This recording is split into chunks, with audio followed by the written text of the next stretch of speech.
Class is in session. The first quarter is officially in the books.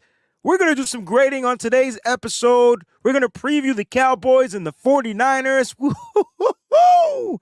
All right, all of that right here on the Wayne Breezie Show. Stick around, everybody.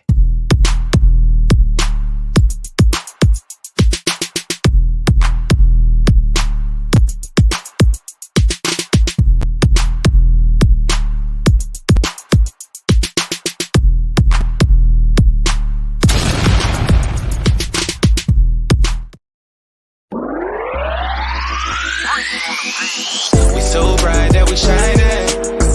All we know is the Niners.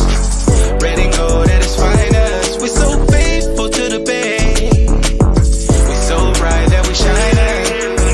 All we know is the Niners. Red and gold at its finest. We so faithful to the Bay. Yeah. What's going on? Red and gold, red and gold, red and gold. It's officially Cowboys week. We are here. The Wayne Breezie Show is back in full effect. Not that we went anywhere. It's just, I just like to say that. I feel like I'm a DJ. Anyway, thank y'all so much for tuning in. I truly appreciate it. I hope you guys are enjoying your hump day. And this is why you have your boy Breezie to help you guys get over the actual hump day, which is Wednesday, right? That's today. All right. So guys, if you're watching the stream, if you're in the chat, I'm going to give you some shout outs, especially to the members of the BB crew. But I tell you what, man, if this is the first time you're watching the episode, go ahead and hit that like button. And if it's the first time, don't forget, subscribe. Don't leave this channel without hitting the subscribe button. All right, we truly appreciate it. And if you want to help and support the channel, you can become a member of the BB crew. All right, that's the Breezy Bunch crew. All right, it got some really cool perks out there, man. And I tell you what, man, you will love it. You heard, you dig, you will love it. Don't forget to listen to the podcast on Apple Podcasts as well as Spotify Podcasts. We got polls going on. We got Q&A going on over there on Spotify. Make sure when you listen to the podcast, for those that are listeners out there and they like to hear the audio, don't forget to leave a review. It's hella important. I can't describe it much more, right? Don't forget to follow on Twitter, formerly known as Twitter.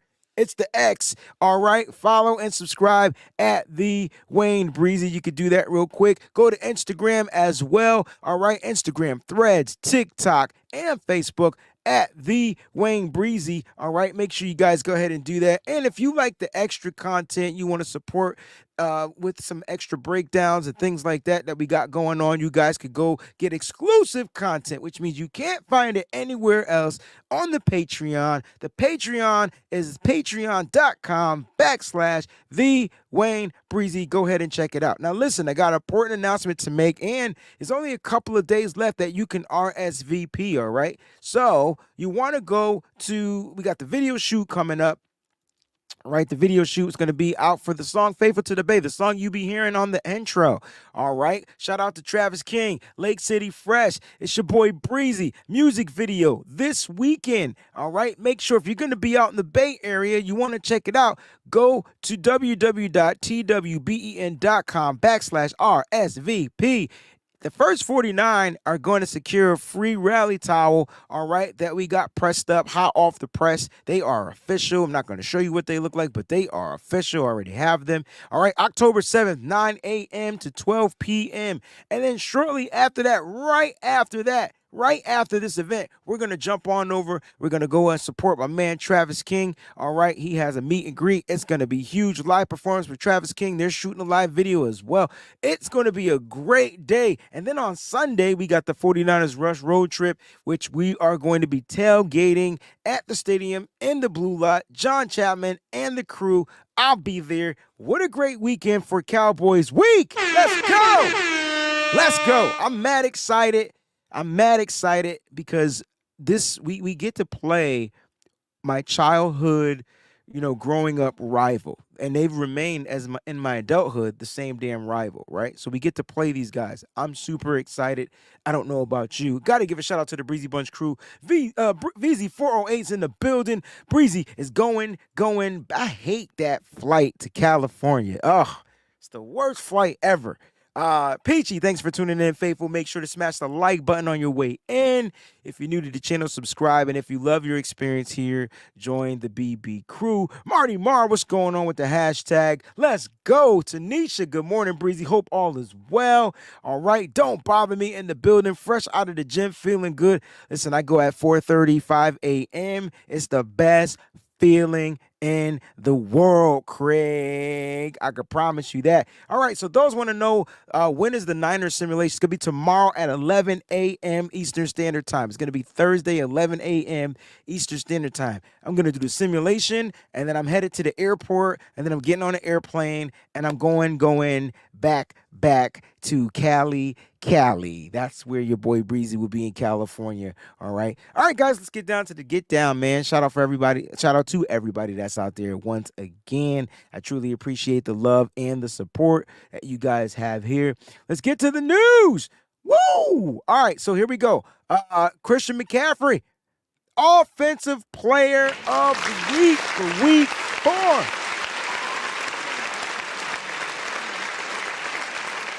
Offensive Player of the Week, Week 4. You know, Christian McCaffrey, man,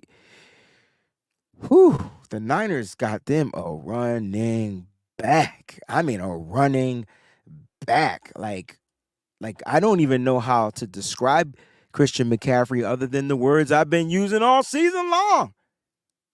Cheat, mother, code. That's Christian McCaffrey in 3 words. Cheat, mother, code, right? You got to put the mother together, and you know I'm going with this, but that's what he is. It's a cheat code. Kyle Shanahan found him a cheat code, and this dude has been overperforming each and every week, week in and week out. The only week he didn't rush for over 100 yards was week 3 against the Giants, but week 1 he put up big numbers.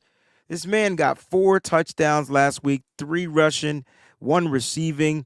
Almost had 2 receiving. Christian McCaffrey is playing different type of football. He's playing the best football than any other running back in the NFL. I just think it's cool.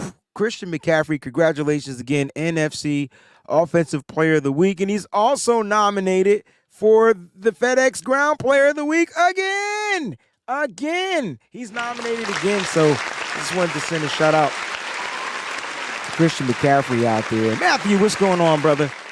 So here we go, man. Let's get down to the power. So the power rankings are interesting, right? Because the 49ers, to me, for the first time, are like ranked number 1 in all of the power rankings. Sports Illustrated, ESPN, NFL.com, you name it. Like, and if you guys know something that I don't know, but the ones that I looked at, the Niners are ranked number 1 in all of the power rankings. Now, I know a lot of people don't give 2 flying cares about the power rankings out there, and that's fine. That's cool. This was, it's your prerogative, but the reports are put out there for a reason. The Niners are looking like the most dominant team in football, and according to the sports writers, they are the most dominant team in football. And if you go back to the beginning when we were talking and I was asking questions, are the 49ers the most feared team in football? I think after this week, we're going to know, or people are going to start to believe that the 49ers are the most feared team in the NFL. Like, it's going to be crazy. Win or lose, it's going to be a great game. I expect the Niners to do what they've been doing all season long, and that's finding ways to win. So just wanted to let everybody know that the Niners are number 1 in the majority of the big-time power rankings, and as well as the smaller content creator power rankings as well. You know what I'm saying? So I just wanted to put that out there. As far as the injury report, there are no new updates as of yet. I'm sure they'll come out during the show live, and then we'll give you live feed. All right, as far as the injury report, but I do believe John Feliciano still is in the concussion protocol, which is interesting because I'm curious to know, will the Niners make Nick Zakelj active with John Feliciano being in the concussion protocol? What do you guys think in the chat? If John Feliciano is a no-go, will Nick Zakelj take his spot on the 49ers active roster? Go ahead and put it in the chat. I'll go ahead and put it up there. And if you want, you can put a little comment, but I know you don't have to pay a super chat or anything like that. I just want to see what you guys are thinking. I feel like this might be we might see a Nick Zakelj moment in the game. Now, we do know Nick Zakelj is a draft pick that the 49ers drafted a couple of years back. He's been a project to work with, and he is possibly going to get an opportunity due to an injury of the free agent John Feliciano, which we haven't really seen much of. He was in on special teams, and so I feel like, my man E. Nice says Nick will do good. Now, look, they will utilize Nick Zakelj. My only question, will Zakelj be able to play special teams? See, because I was trying to figure out when Feliciano even got injured, and I had to go look at the special teams report. And that's when I was like, his reps, his snaps were in on special teams. That's crazy. Real crazy. So we're going to see what happens. There's a possibility that they make someone else active or whatnot. But we'll see what happens throughout the this upcoming week. Maybe John Feliciano gets out of the concussion protocol. We'll see. All right. So just to let you know, that's kind of like an injury update. As far as everybody else, man, they're pretty much good to go. I don't have an update on Elijah Mitchell yet. He was inactive last week.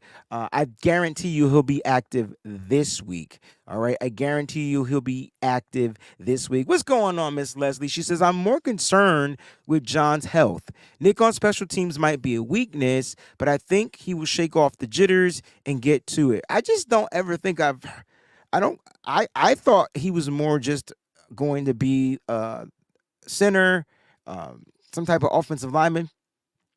I didn't even know that John Feliciano was in on special teams, Miss Leslie. I didn't even know that. So when I read the report and I kind of figured out, I was like, where did he get hurt? Because I don't remember him coming into a game, and I saw the special teams report. That's where he was. So I agree. I agree with you 1,478 billion%. I only care about Feliciano's health.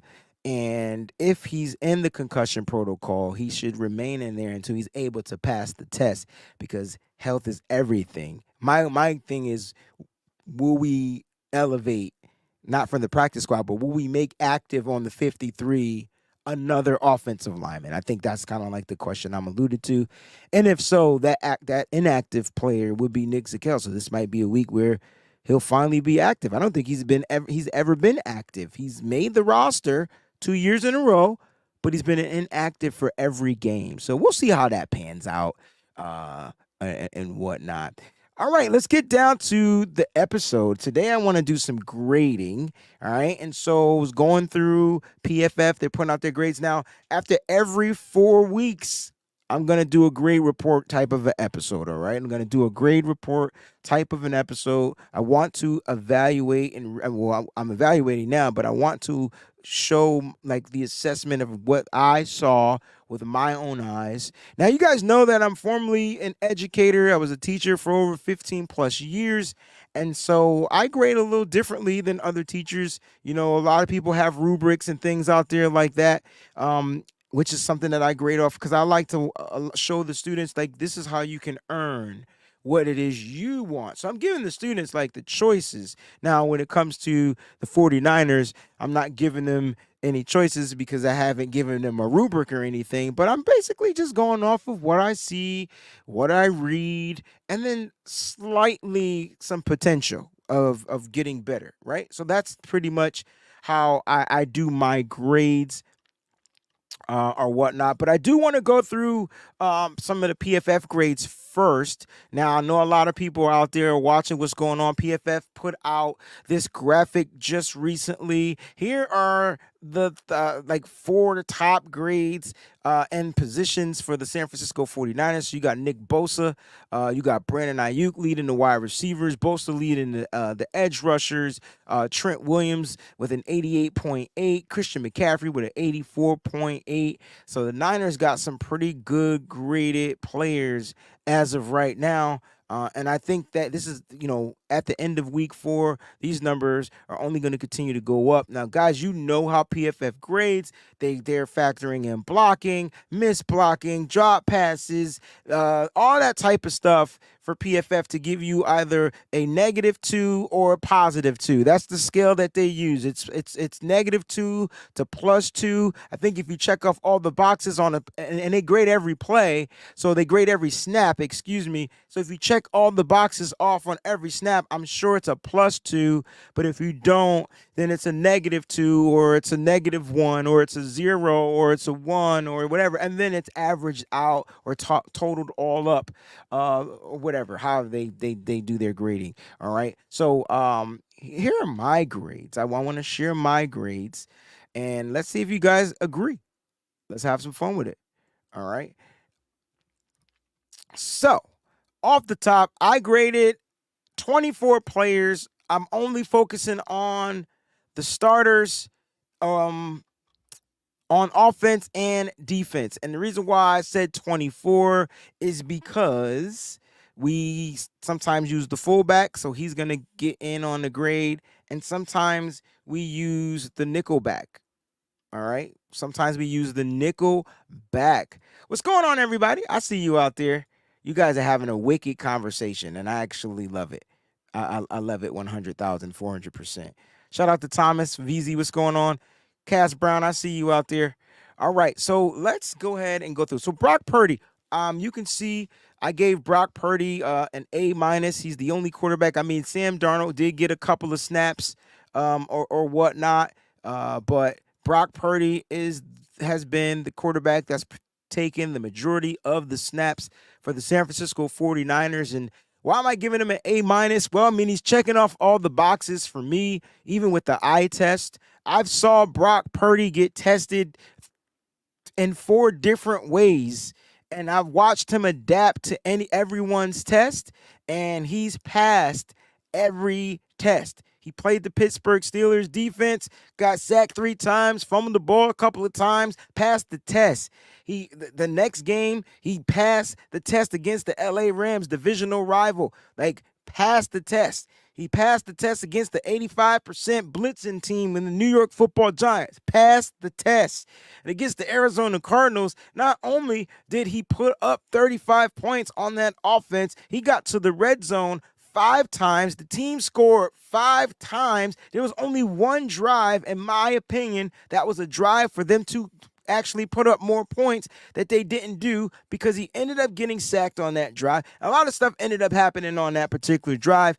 There was a 3rd and 24. We couldn't convert the 3rd and 24 because Kyle Shanahan wanted to run a damn choice route. And I'm just like, just run the damn ball up the middle. Anyway, that's on a film breakdown. Not going to get into that. It's not what this episode is about. But Brock Purdy is passing the test. Every time he's out there, he's passing the freaking test. Jack says, I gave Brock P an A. What are you guys giving Brock Purdy right now? I'm curious to know, Jax. I like the grade. I didn't give him an A because I still feel like there's room for improvement with him. And if he keeps playing the way that he's playing, he may end up the best quarterback in the league. I'm just saying. Good morning, Miss Debbie. She says, good morning, Wayne. Blessings to everyone in the chat, especially the BBs. See, I like that when you say especially the BBs because, yeah, that's dope. You showing them some extra love. Hit that like button, y'all. You heard it. Miss Debbie asked you to hit the daggone like button. I'm like, where's my background? You know I got to put up the... Yeah, I don't know what them shirts say, but you'll see what it says at the end of the day. All right, so Brock Purdy for me, A-. He's playing pretty good football. Trainwreck says that's a fair assessment. Don't bother me with the A-. I love it. Christy Marie says A. I get it. And so, to each their own, but he's just passing the test. He's in the A range. Let's get to Christian McCaffrey, the running back. I mean, it's simply an A+. He's probably the best player in football as of right now. I know a lot of people. So when you're the best player in a sport, it's MVP talks and things like that. And I know he's going to get overlooked as a running back, blah, blah, blah, all that good stuff. And we get it. He's a running back. And so he's going to get overlooked or whatever. But he is the best player as of right now in the NFL, hands down, no questions asked. it's Christian McCaffrey. A plus. He's been an A plus since he's been with the 49ers. I mean, if you want his lowest grade for me as a 49er, lowest grade for me was against the Kansas City Chiefs. That was the first game he played with the San Francisco 49ers, but he did not start. I do want to put that out there. All right, so we're going to start with the CMC grades. We got A++. Mizell says A+++. And then Jax Knox with the Super Chat contribution. Shout out to Jax. A+++++++. If I'm looking at all them pluses, and they look like cricket X's. That it's too many pluses. They start messing with my eyes. They look like cricket X's. If you look at it again, you'll see a cricket X. All right, I promise you, you'll see a cricket X. Christy Marie with the A+ as well. My man Theodos Barber, A+. 30. I like that. 30th. Say so. Bang bang. I like that.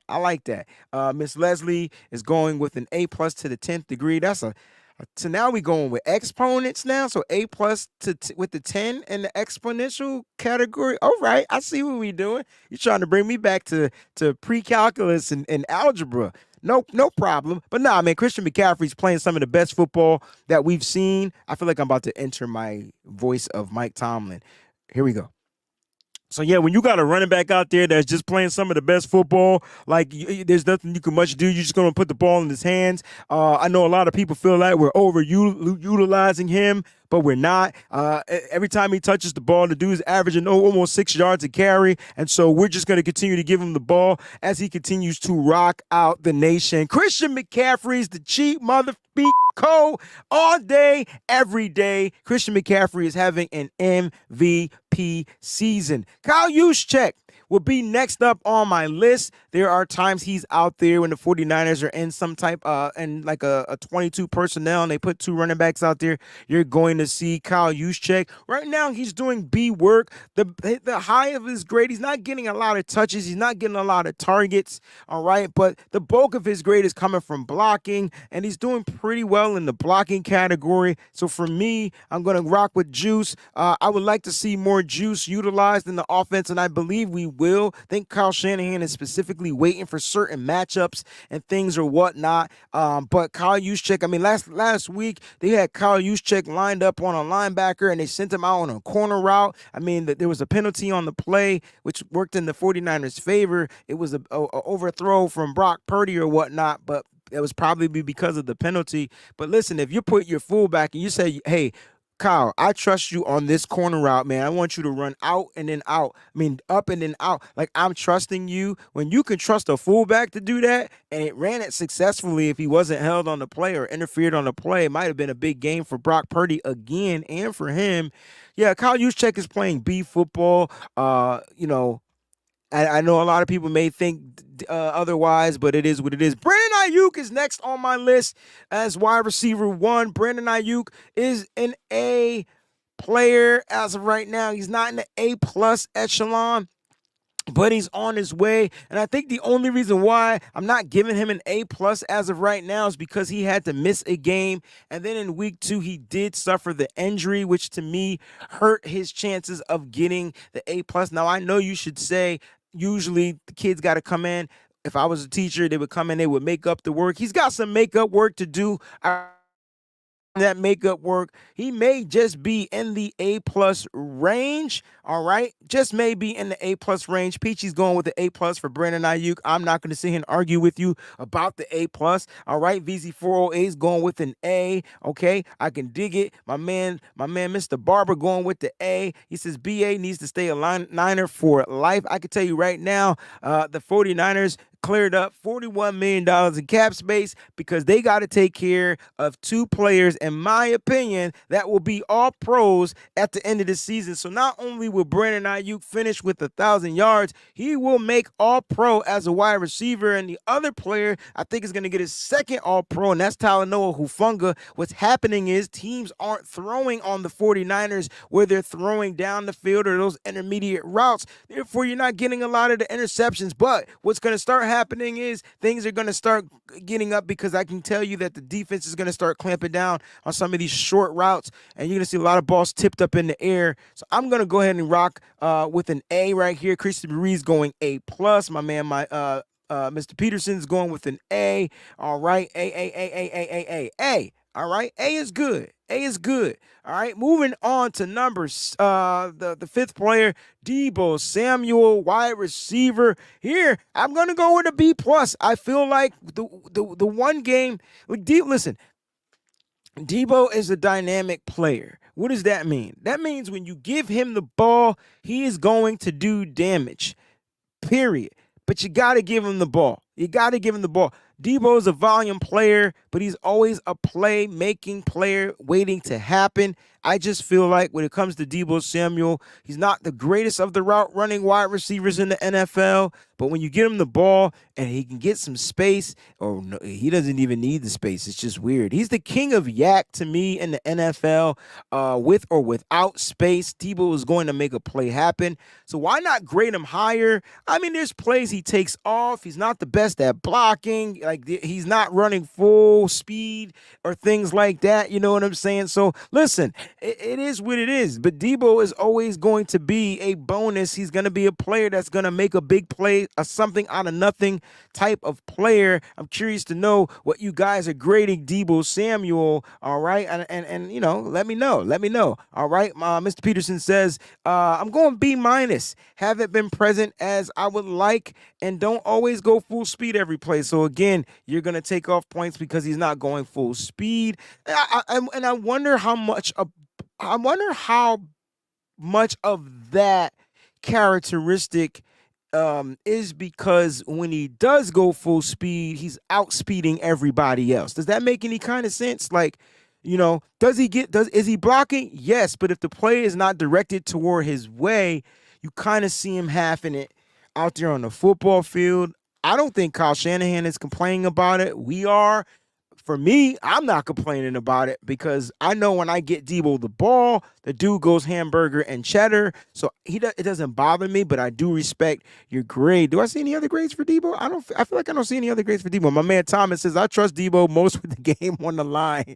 He moves heavens and the earth. This is exactly what I was thinking in my head. You know what I'm saying? He does move the heavens and the earth. It's just he just needs the ball. If you get him the ball, just watch out. It's a big play meaning to happen. And so that's how I look at Deebo. I wouldn't want Deebo not on this team, or I wouldn't want him on a different team. Matter of fact, if Deebo was on a different team, he may be the number one wide receiver in the league. People don't want to have that conversation.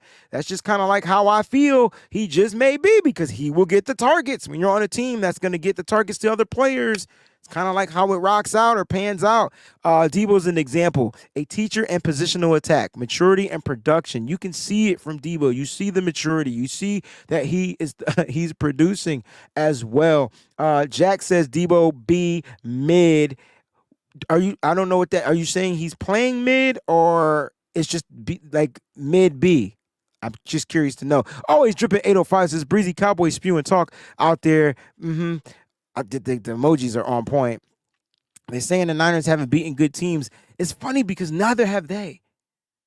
Matter of fact, not one of our teams have beaten any teams with winning records in the NFL. I'm just saying. So it's curious. But don't worry, when we beat them, I guarantee you they'll Homer Simpson themselves back into the bushes at some points. All right? And so don't bother me. This is a great statement about Deebo Samuel. I want to move on. He says, when he takes plays off, it allows the defender to recognize, to pursue the play versus being distracted. But Deebo balls. Yeah. Like, and so like, you know, we talked about, remember last year, we talked about Trent Williams tipping plays, and now you got Deebo Samuel kind of like being lax, I don't think he's taking the play off. I just don't think he's going full speed. Is that a concern of him tipping the play for the defense? It's weird, though, because don't bother me. Every time Deebo lines up in the backfield, I feel like the defense knows he's going to run it. So that ain't on Deebo. That's on the daggone coach. Like, figure a different way out to allow him to run the ball, at least right now. Speaking of that, let's go to George Kittle, tight end, B plus for me as of right now. I got to speed through this. I want to open up the hotline. So I got George Kittle as a B plus. He's when he's throwing the ball, he's catching the ball. But he's not getting a lot of volume as of right now. But again, his blocking grade is 100. So like everything else, it just kind of mellows itself out. But George Kittle still remains a top tight end in the NFL, and he just needs to be targeted. And once he's targeted, you can always count on a Kittle, just like you can always count on a Debo. I feel like those are two players the Niners just have like serious accountability with. And now if you want to compare about taking plays off, George Kittle and Deebo Samuel, they're bully mentality, but just in a different mindset. Kittle will not take a play off. He will not go. He's going 100 each and every time. And so, look, I like George Kittle. I still think he's the best dang tight end in football, with or without the production. He's definitely needed. And I guarantee you, if George Kittle wasn't here, it would look a little different. So I'm curious to know what grades you guys got for Kittle at this moment. It should be interesting. George Kittle grades, they should be popping in very soon. So George Kittle gets a B plus. Trent Williams, A minus for me. A minus for me as of right now. A few penalties that I don't like, but he's only given up three total pressures so far this season. But a couple of penalties, he's got to work on that. But I felt like last week, one of the pressures was last week. I saw a guy actually get beat Trent Williams, or at least push Trent into the vision of a Brock Purdy. I'm not used to seeing something like that. I'm not grading him off of that one play. But it could be age, it could be he was tired, I don't know. All I know is Trent Williams is still playing top football for an older veteran player in the NFL. There's not much you can do to get by him. You can't trick him. You can't do a lot of stuff. But I still feel he has room to improve or whatnot. All right, so here we go. George Kittle, we had with the B. The German guy, SF, is giving him an A minus. We got a triple A from my man Theotis. All right, and then Jax is going with an A for Trent. I'm not sure. Oh, you're going with, I believe this is for George Kittle, if I'm not mistaken. All right, Christy Marie's going a B with Trent. Really? Would love to know that explanation. Same from you. I would love to know your explanations or whatnot for B. But listen, we got A's for both of them. We got Kittle is to blocking to what Debo is to yes. And it's crazy because they both can block, but Kittle's blocking is on 100. Debo's yak is on 100, but Kittle's yak is at least 80 something. At least an 80 something. Aaron Banks will be the next offensive lineman that I graded right here that you can see on the screen. Look, A minus. He's playing really good football, man. He's not giving up a lot of pressures. He hasn't given up one sack all season.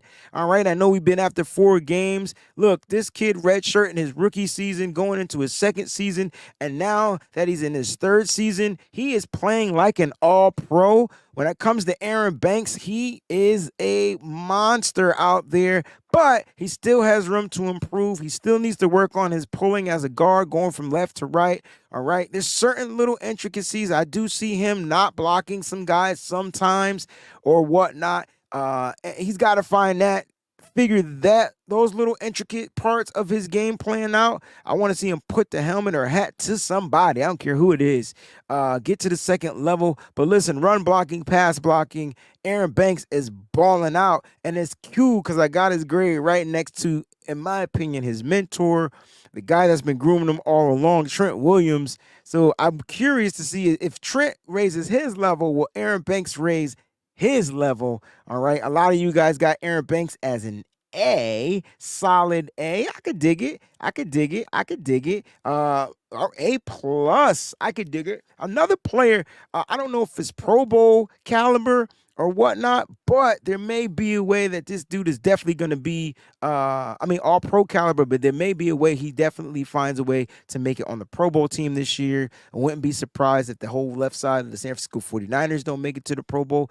Now, Jake Brendel, in my opinion, is having a C plus season as of right now. Look, I like Jake Brendel, but for some reason, he's being overcompensated to the right side, and I think it's hurting him a little bit. Like I just think it's hurting him a little bit. Now, if I wanted to compare him, I didn't do this to anybody else, but if I had to give you a PFF grade for Brendel, it's a 55.9. Okay, 55.9. All 259 snaps that he's played in. He does have a penalty so far on the season. So I just don't feel like he's playing at the level he played last year, because that's the only thing I could go off of. And I feel like he's taking a couple of steps back. It is early in the season. He may be able to bounce back, but I really think he's helping out that right side of the offensive line. All right, the right side of the offensive line. So he is ranked number 20 to PFF. So he's the 20th ranked player with a 55.9 grade. Now, listen, I graded him higher because he's still benefiting from the left side. He's not looking as bad, but you can tell something isn't the same about Jake Brendel, and I'm curious to know if it has to do with compensating for this right side of the line, which we got to get to Spencer Burford, our guard, who I have as at a D plus. Now, this isn't a blow to Spencer Burford or anything like that. I don't want people going out, oh, he gave you a D plus or whatever. I just think this is the first season where he's not being rotated in and out, right? And it's really like he's really getting the bulk of everything, and he has to take on, the toughest, to me, the tougher defenders, right? Why? Because you have Trent Williams on the left side, so they're not going to line up the tough guys on that side. The defenses are going to put their tougher guys on the weaker side of the offensive line, and because of that, he is, in my opinion, struggling. He's ranked 25th out of on the 49ers offense. He has a 42.3 PFF grade. He has 3 penalties on the season, and so for me, like that, I'm not going off of the PFF grade, but I just don't.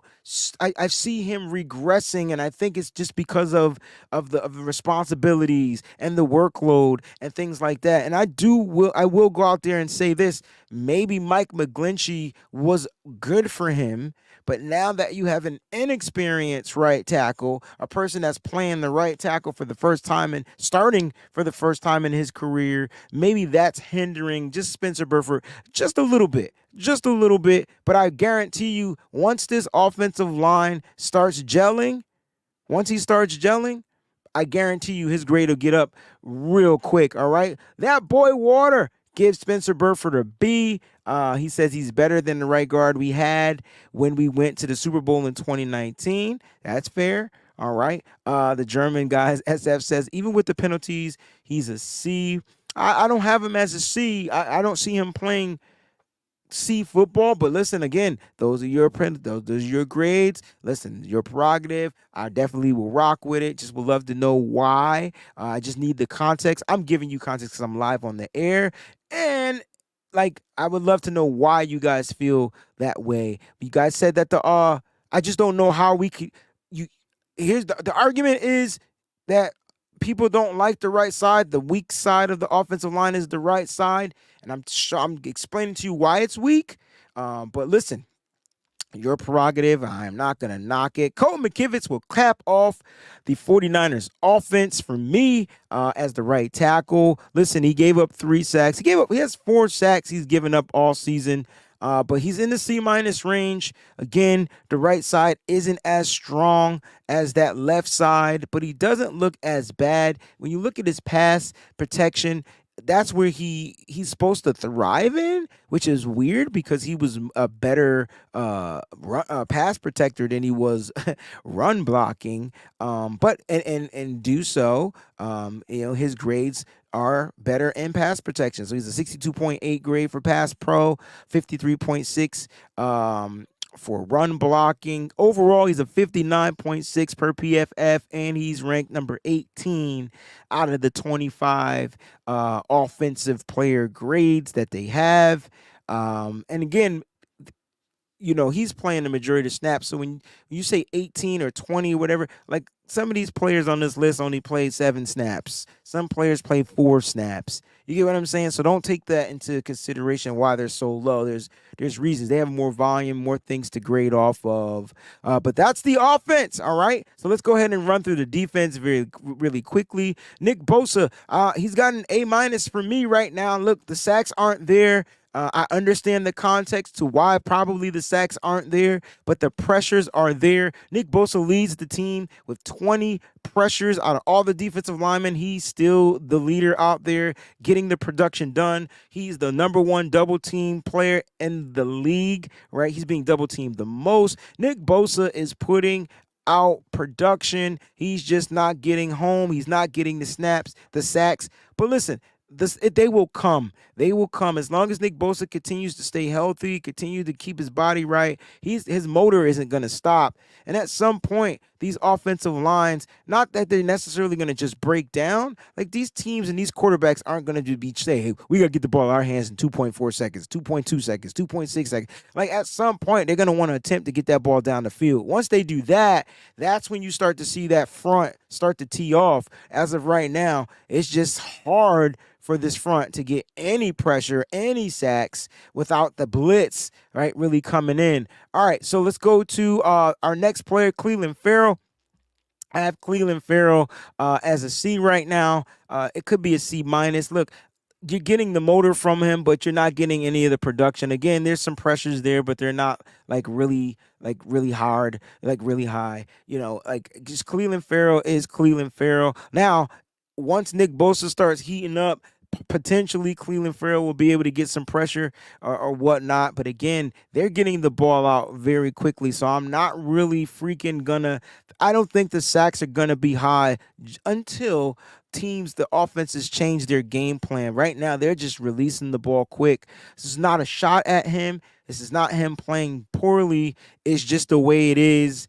And it's unfortunate that he's on the defense where the offense is trying to move the ball. Let's go to Javon Hargrave. All right, Javon Hargrave, defensive tackle, inside guy, A-. Yep, I got him as the same grade as Nick Bosa. Finally, the Niners get pressure from the interior, something that I've been praying for the longest time. He's tied with leading the team in sacks at 3. All right. And so, this is good. This is good for the 49ers. And we're not even talking about the run-stopping game. I always talk about pressure, but listen, the Niners are number 3 in run defense. Number 3 in the run defense. And it starts right here with the interior as well as the containment from the outside guys.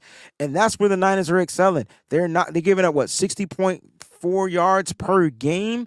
And that got skewed up in the last game when they let the quarterback run all over them. So look, I just feel like Javon Hargrave has been a godsend as well on the defensive side. You got the trade for Christian McCaffrey on the offensive side, and then you got the free agent signing in Javon Hargrave on the defensive side, and the Niners are going to continue to do damage in the interior on that defense. Eric Armstead will be next. Listen, he's always going to be a solid B+. For me, it's just who he is. He's the blueprint. He's like the old man faithful out there, and he really doesn't ramp up, in my opinion, until the playoffs. You want to see Eric Armstead excel? Wait till the playoffs happen. That's when his numbers go up. It's like he's saving himself for last. Like he's really saving himself out there. So I got Eric Armstead at a solid B. My linebackers, I think I graded the linebackers the highest on this defense. I mean, they got A's like Greenlaw, Fred Warner. And now, see, this is where I stray away and I differ from a PFF grade because, like I said, PFF is going to grade each and every snap, and they grade more, I would say, harsh on giving up completed passes. In my opinion, that's kind of what I see when I'm looking at him. Now, Fred Warner is number 11 on the defensive list, and Dre Greenlaw is number 16. Fred Warner has a 71.4 grade. Dre Greenlaw has a 65.3 grade. But listen, You don't want to run on these linebackers, and you don't want to throw on these linebackers. Now, I will say that the Arizona Cardinals tried to get the best at taking advantage of the 49ers being out there on their base defense. I will say that. You know what I'm saying? But yeah, like that's kind of like where I'm going with that. So I don't think we'll see that much.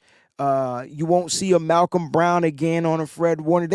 They'll fix that. They'll address that. But listen, the linebackers are playing really good football. Oren Burks, I gave it A-.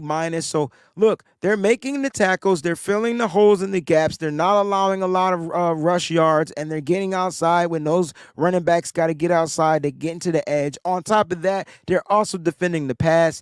And so it all depends on how many passes they're defending. But in my eyes, from my eyes, on my grade book, they're all A's. The linebacking crew is getting an A. Mooney Ward, solid B for me. I'm not seeing what I think we're getting what we were supposed to get. He does have an interception on the season, but I just thought it would be more from Mooney Ward. He is not a bad cornerback whatsoever. Again, he's adjusting to the zone. He's adjusting to the way that the plays are called. I think he's playing good. I thought he caught a bad break in the last game against Arizona Cardinals. I thought he played really good coverage on the wide receiver. They called a pass interference or a defensive something. They called something on him, and it shouldn't have been. Mooney Ward, though, is playing really good football, but still lots of rooms to improve. At the end of the first quarter, let's see. He might have an A for quarter two. So we'll see what happens. Deommodore Lenoir, another cornerback. I just feel like the Niners cornerbacks are gonna get picked on mainly because they're giving up the underneath routes, right? So they're giving up these passes. They're not getting beat deep, and Lenoir does lead the team in defensive penalties. But other than that, he's still playing solid football. He's a great tackler. And they got him going inside. They got him going outside. For those that don't know, there's times he'll line up at the nickelback, and there's times he'll line up outside in the natural position that they want him to play in. Deommodore Lenoir, for me, is getting a B. So I got the cornerbacks at B's. I see VZ says B- for Ward. I could dig it. I feel like he's not the same Ward from last year or whatnot, and I could dig it, you know what I'm saying? But I think anything less than a B- is uncivilized, or whatever. Now we got to go to the nickelback. All right, so with the nickelback is Isaiah Oliver. Isaiah Oliver had a couple of solid games, man. He's getting some really good stops out there. I like Isaiah Oliver. I think he's coming up. I think he's slowly rising. He's slowly starting to grasp the concept of the type of defense that he's allotted to play. Like the success rate he's going to give up the pass if he's playing off and he's playing in the nickel. But listen, he's been really good in the run game. He's been really good in closing out so that they won't be big gains or things like that. And so, look, I like Isaiah Oliver, and I think he's going to continue to grow in this defense. But as of right now, he's in the C+ range. Cass Brown says Nickelback C-. And I'm just curious to know what makes it a C- for you. Like for me, like I said, I'm expecting Nickelbacks to give up the plays because there's a bunch of quick slants coming at them. My thing is, are they going to be there to make the tackle? Are they going to force a turnover? What are they doing? He does have an interception on the season, all right. So I do feel like eventually he'll come to some type of fruition. He'll start to understand like where he is, who he's playing for, and things like that. Then we gotta go to the safeties. I know the safeties are playing good football, but they're at A- for me. The interceptions aren't there. Again, it's the beginning of the season, but Talanoa Hufanga has 2 of them on the year so far. I like what I'm seeing from both of them. The team, like you just can't throw on them, and you can't run on them, and you can't. There's a lot of stuff you can't do. I wouldn't be surprised if a lot of people gave them A's or things like that. But listen. A- is for me. They still have room to improve. I love having the veteran as well as the young pup there in Talanoa Hufanga. The one thing that I love about Hufanga is I remember I think they asked Fred about him being a captain or whatever, and something like that. I can tell Hufanga didn't like that, and he's going out there proving why he should be wearing a C on his chest. whatever chip on the shoulder he's playing with, I want him to continue to do so.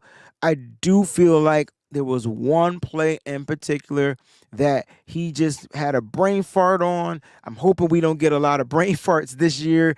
I think this was the only play I saw a brain fart. It was on the touchdown to Michael Wilson. They were in Palms coverage, and Huff missed the assignment, and it looked like it was on Ambry Thomas, but it wasn't.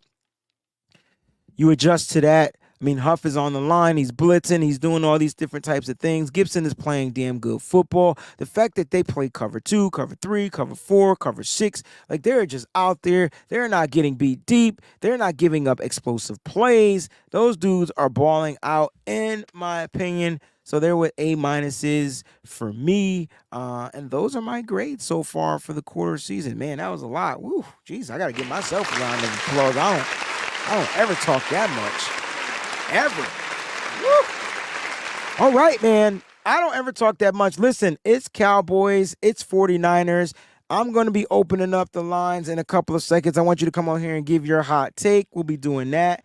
But guys, Cowboys, Niners, look, a lot of stuff. A lot of people are like, yo, like Cowboys. Let me just give you some stuff on the Cowboys. They're the number 1, 2, 3, 4, 5, 6, 7, 8, 9, 10, 11. They're the number 11th offense team. They average about 360 yards per game. All right, 360 yards per game. Those yards are mainly coming from them trying to throw the ball. I'm looking at that. Well, rushing the ball, excuse me. They're getting about 141.3 rushing yards per game. The Niners are actually ranked 3rd in rushing, and the Dallas Cowboys look like they're ranked 7th in rushing. They do have Tony Pollard. That is somebody that you're going to want to find a way to eliminate. They score or average about 31 points a game. Now, their points per game has been skewed.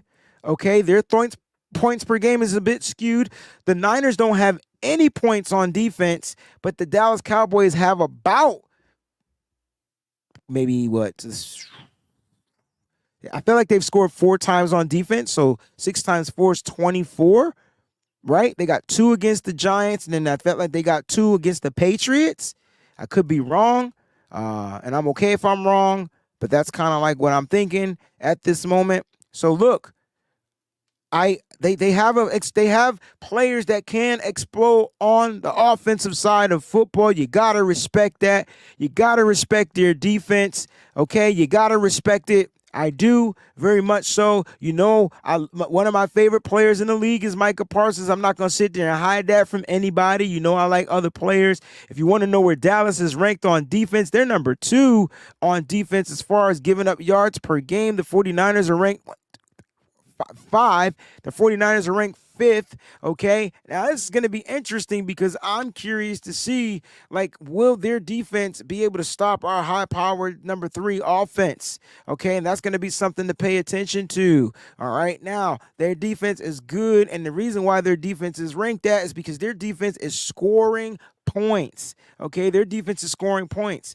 All right, so that's something to pay attention to. They're the number 1 defense when it comes to points. Okay, when it comes to points, they're the number 1 defense, 10.3 points per game they're allowing. So that is crazy, right? That's crazy. The Niners are number 3, 14.5, tied with the Baltimore Ravens, so 3 or 4. So this is a pretty even game. Now, if you're going off as far as statistics is, pretty even game. Now, if you're going off of your eye test, you got to factor in the fact that the Dallas Cowboys don't look that great on offense, but their defense has been scoring points. So let's just take that into consideration as I open up the phone line. But listen, I want to hear from you. I want to know how you guys feel about the game that's coming up. Let's talk Cowboys. Let's talk 49ers. You got to have a hot take to join. I want to know what your hot take is. The joint is coming into the chat as we speak. So make sure you click on that link.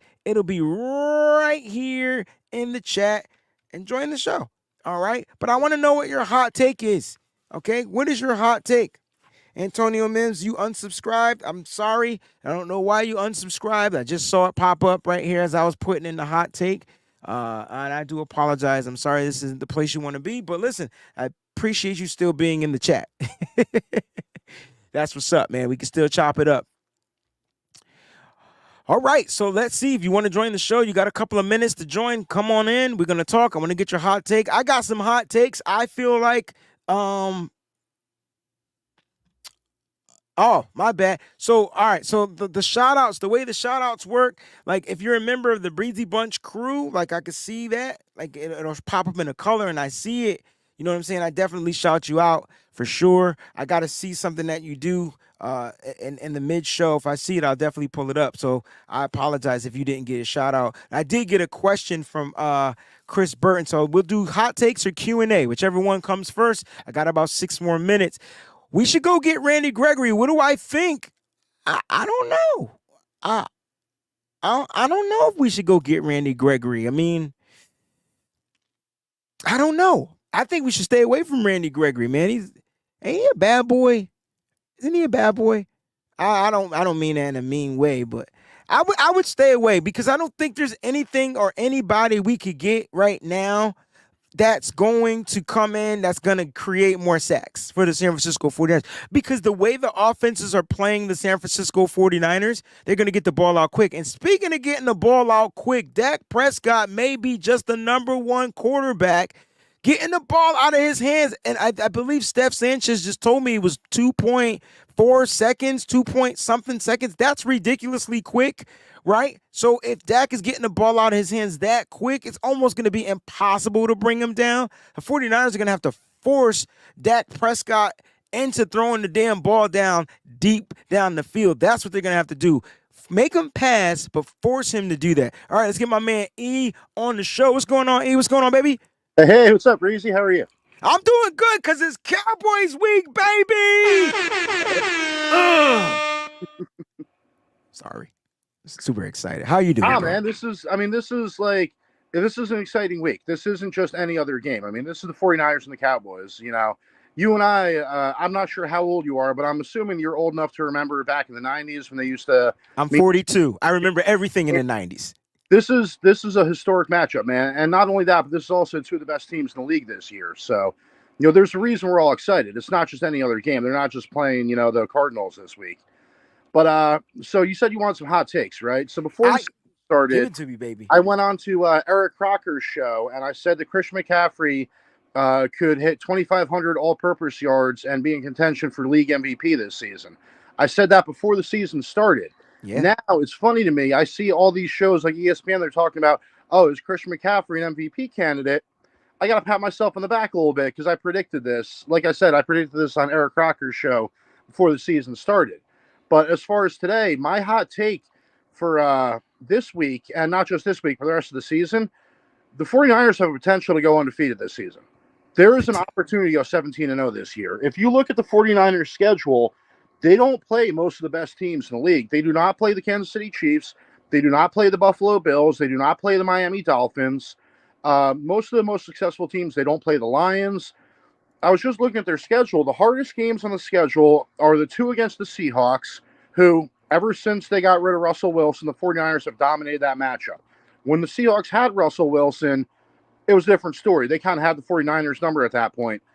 Lately, it's been all 49ers. They beat them in the playoffs last year. I'm pretty sure they beat them both times last year.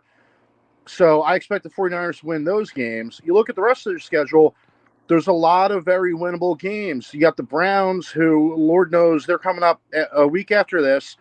Lord knows what their quarterback situation is going to be like. Even if Deshaun Watson is back at that point, who knows how he's going to be playing. You know, ever since, you know, he was great in Houston. With Cleveland, not so much. Okay, so you got this week against the Cowboys, who the 49ers have their number. It's like rock, paper, scissors, right? Scissors can cut a lot of things, can cut a lot of paper, but when you keep going up against rock, it's just a bad matchup. And that's what the 49ers are for the Cowboys. It's a bad matchup. And I think specifically it's because of those linebackers, because the 49ers linebackers, that's the difference. Everyone keeps talking about which defense is better between the Cowboys and the 49ers. To me, the difference is the linebackers. The Cowboys can generate pressure with Micah Parsons. They have good players in the secondary, although it does hurt them to lose Trayvon Diggs. That's a big loss for them. But to me, the difference is the linebackers. Tony Pollard is not going to be able to get away from Fred Warner and Dre Greenlaw. Christian McCaffrey is going to be able to get away from Leighton Vander Esch, okay? So to me, that's the biggest difference in the matchup. And that sets up a lot of the rest of the offense. When the Cowboys aren't able to run the ball, it's all on Dak Prescott's shoulders. And, especially like I said with the linebackers, Dak Prescott can't throw to the middle of the field because Fred Warner and Trey Greenlaw are out there. He's going to be forced to throw to limited parts of the field. It's a bad matchup for the Cowboys. And when you look at the rest of the 49ers schedule, like I said, they don't play most of the toughest teams in the league. They don't play the Bills. They don't play the Chiefs. Their hardest matchup is going to be Week 13 against the Eagles. Yes. I think if they can win that game, and that's going to be a revenge game for the 49ers. 49ers, Deebo Samuel has already talked about this. He's got that game circled on his calendar. The 49ers are pissed about the way last season ended, and rightfully so, because when your quarterback goes down, there's just nothing you could do at that point. There's really nothing you could do. It's frustrating. And the 49ers, they've been waiting all offseason. Their whole mindset all offseason has been like, listen, we didn't like the way the season ended. We won like 13 games in a row, and then we got embarrassed in the NFC Championship game. They've had this game circled. The 49ers are going to come out against the Eagles, spit and fire, and I think that they got a really good chance of winning that game. And there's a lot of other games where the 49ers, they're not really going to have to spit fire to win those games. You look at, they still got a game remaining against the Cardinals. They play the Bucs, who are looking good with Baker Mayfield. They're not going to have the advantage on the 49ers. And you look at the rest of the schedule, there's a lot of winnable games for the rest of the schedule. So to me, it's going to come down to Week 13 against the Eagles. It's going to come down to this week against the Cowboys, which is a good matchup for the 49ers. And then later on in the season, I forget exactly what week it is, they play the Ravens. That's going to be a tough game. Yeah, that's Christmas Day, right? Christmas Day. Yeah. All right, yeah. So those are the games where if they don't go undefeated, I think it's going to close one of those three games. Specifically the Eagles game. Second, the most difficult would be the Ravens game, in my opinion. And then this week against the Cowboys. If they win those three games, I think that there's a strong possibility they could actually end the season undefeated. Like I said, if you look at the schedule, there's not a lot of tough games. They play teams like the Buccaneers and the Cardinals. They're not playing the Dolphins. They're not playing the Chiefs. They're not, the Lions have looked better. They don't have to play the Lions this year. There's a lot of really winnable games on the 49ers schedule. So that was my hot take that I wanted to get out today, was I think if they can win this game, if they can beat the Eagles and they can beat the Ravens, I think the rest of their schedule is very winnable. And we could be looking at the first 17-0 team this year because they're just so complete. There's really no weakness. You look at all the other great teams in the league, Kansas City Chiefs, defending Super Bowl champions. Their receivers can't seem to catch the ball. Their defense is actually playing better than they have in the last years, but now they got massive questions to wide receiver position. You look at all the other teams in the league, the Bills. Josh Allen is great. He also has a propensity to turn the ball over. He's literally like Dak Prescott on steroids, okay? He can make all the throws, but he's one of those guys, there's an old saying, keeps both teams in the game. Josh Allen, his turnover issues are a legitimate concern. Brock Purdy hasn't thrown an interception all year. So when you look at the 49ers, they're just so well-rounded. They're so complete across the board. You got arguably the best running back in the game. Christian McCaffrey getting mentions for league MVP this year. You look at the wide receiver core. Deebo Samuel, Brandon Ayuk, both number one wide receivers. George Kittle, one of the best tight ends in the game. Like you just detailed the offensive line, mostly been playing at Pro Bowl level, especially that left side with Aaron Banks and Trent Williams. And that's not even mentioning the number one defense from last year, number one defense in points and yards allowed last year. It's so well-rounded. It's not just any one position unit. Yeah, they got a great defensive line, but if they just had an average defensive line, they would still have the best linebackers in the game, and they would still have one of the best secondaries in the game, with Travarius Ward being a true shutdown number one corner, with Talanoa Hufanga being a Pro Bowl safety. There's no weakness. What do you do when you're scheming up for the 49ers? What do you attack? At least with the Cowboys, at least with these other teams, we know what to do. We know what the game plan is. With the Cowboys, take away the running game. Make that Prescott beat you. At some point, he's going to make a big mistake, especially once you get to the playoffs. You talk about these playoff games, he's going to make a big mistake.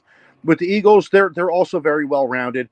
They don't have the 49ers linebackers. So, I think the game plan for the Eagles, it's got to be a lot of George Kittle. Make the Eagles linebackers try to cover George Kittle. They can't do that. And then when he catches it, they're not bringing him down one person either. So I think that there's a lot of teams you look at. There are a lot of really good teams in the league. They all have weaknesses that can be exploited. The Dolphins, they're a high-flying offense. It's great. The Bills just put up like almost 50 points in their defense. I think with the 49ers, they're so well-rounded, there's really no areas of weakness that you can attack them on. And especially with the way that you look at their schedule, like I said, I already mentioned a few times, you look at their schedule, it's a lot of very winnable games. It's the Eagles, the Ravens, the Cowboys are the only really difficult games, in my opinion. You look at the rest of your schedule, it's a lot of teams losing records, a lot of teams that are maybe 2-2, but they're a little bit like overhyped on the 49ers level. So that was the hot take I want to get out today, was I think that they got basically 3 difficult games remaining in the schedule. Other than that, if they can win those games, I think they got legitimate potential to go 17-0 this year. I love it, E. Thank you for joining, man. And I you know what that means, appreciate by you. the way? Last point, you know what that would mean if they do, because Brock Purdy ended last year, what, 8-0, I think, or Yeah. something like that. Well, So yeah. I mean, Brock Purdy is basically unbeatable. He's like Mike Tyson. Mike Tyson's punch out. You just can't beat him. No matter what you do, he's gonna win. You know. Even if And you he does it, and skipped to get to I'm him, you starting couldn't beat him. I wanted a quarterback competition with Trey Lance and Brock Purdy.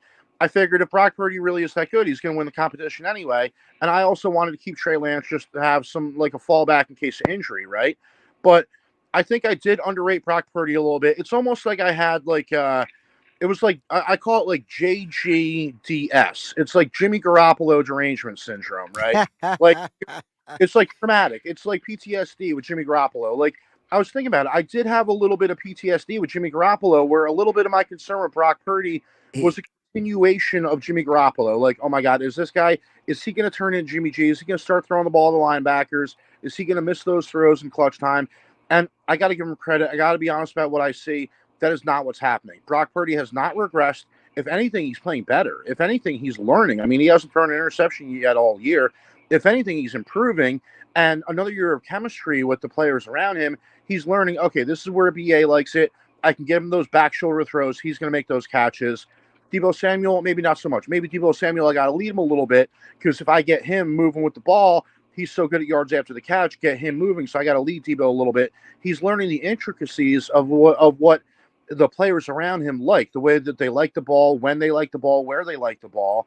And, I mean, he's great. Would Brock Purdy be playing at this level on any other team? Would he be playing this well for the Chicago Bears? Maybe not. To be honest, maybe not. But you know what? That's all hypothetical. We don't need to worry about that, because he only plays for one team. He plays for the 49ers. And what the 49ers offense requires under Kyle Shanahan is 2 things: accuracy with the ball, reading the defense. Kyle Shanahan is going to scheme guys open. All you be able to do as the quarterback of the 49ers is find the open man and get him the ball. And Brock Purdy can do that. Now, can he throw the ball out of the stadium like, Josh Allen? Maybe not.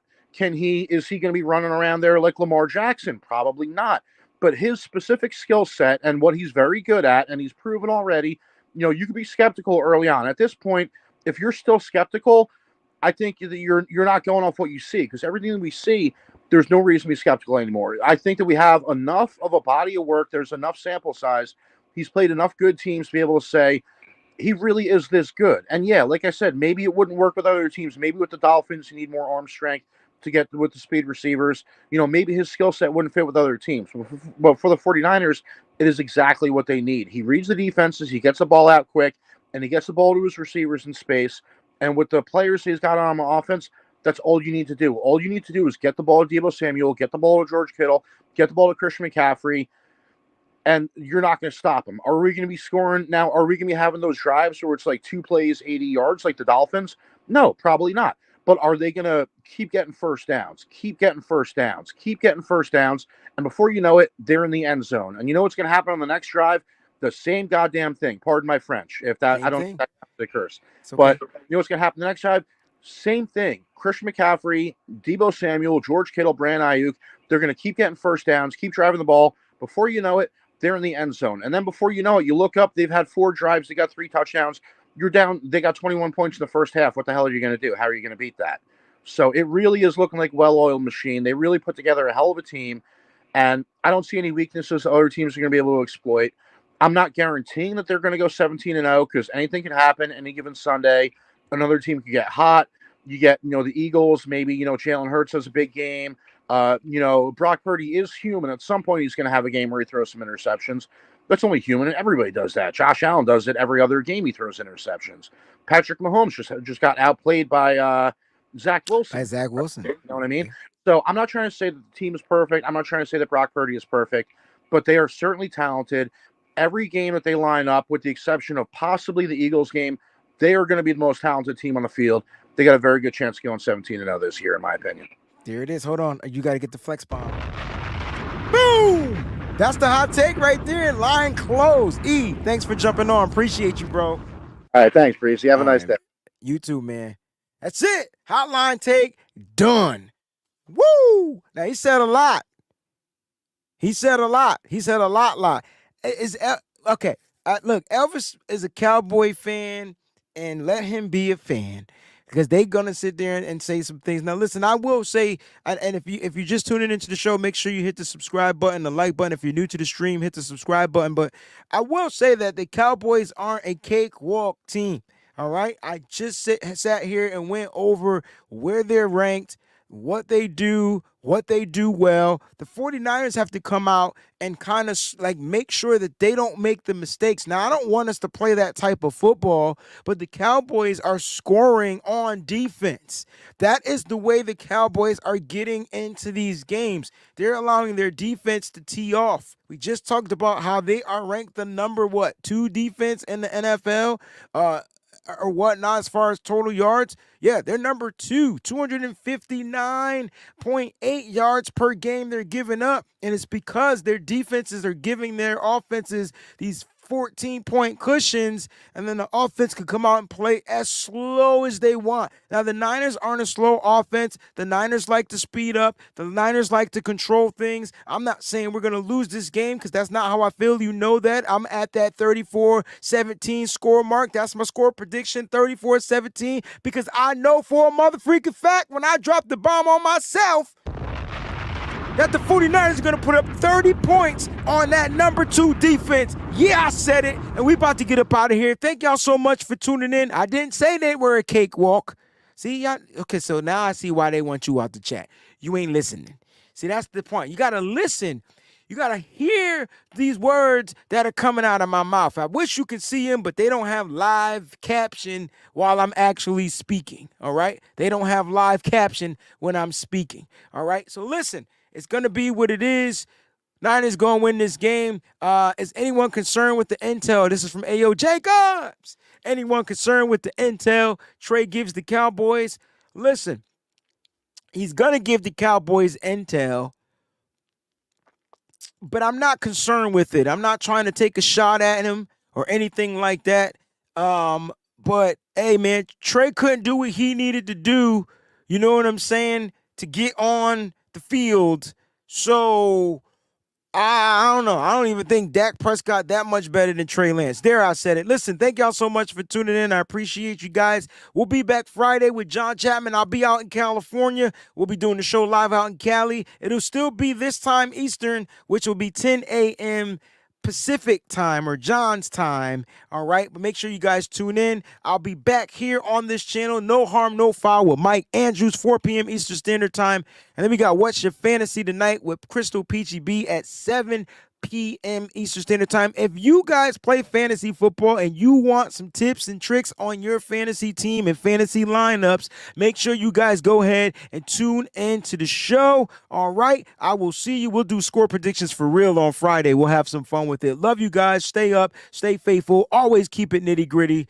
And I'll see you, man. Stay faithful to the Bay, baby. We out. Peace. I be sipping gold bar, whiskey on the rocks, and a 24 karat gold on a watch. My 7-1 Chevy be tipping nonstop, sounding like Trick Williams on the block. So you know we can't stop, we be banging through your speakers. Wayne Breezie on the field or in the bleachers. You can tune into my show and I'm a teacher. Wayne Breezie, the 4-9 preacher.